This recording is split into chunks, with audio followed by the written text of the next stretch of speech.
They're working nonstop. Corporate lawyers in New York, they make $700 an hour, but they work all the time. And there are people who are suited for that. But it isn't obvious that that's for everyone, or that it should be, or that it's even desirable. Now, it's a temperamental issue to a large degree.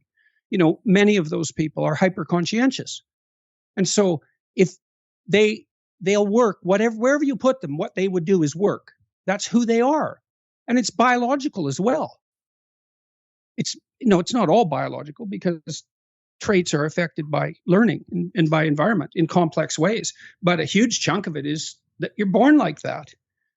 And that has advantages and disadvantages. So conscientiousness is a good example. It's a good predictor of long-term life success. But people who are conscientious tend to tear themselves apart if they become unemployed, for example. Sometimes you get laid off. You worked hard, but you get laid off. Well, people who are conscientious will tear themselves into pieces with guilt in that situation, because they tend to attribute so much responsibility to themselves. And so there's a price to be paid for conscientiousness. It opens you up to a certain set of vulnerabilities. So, and you might be somewhat unbearable to your family too, because all you ever do is work.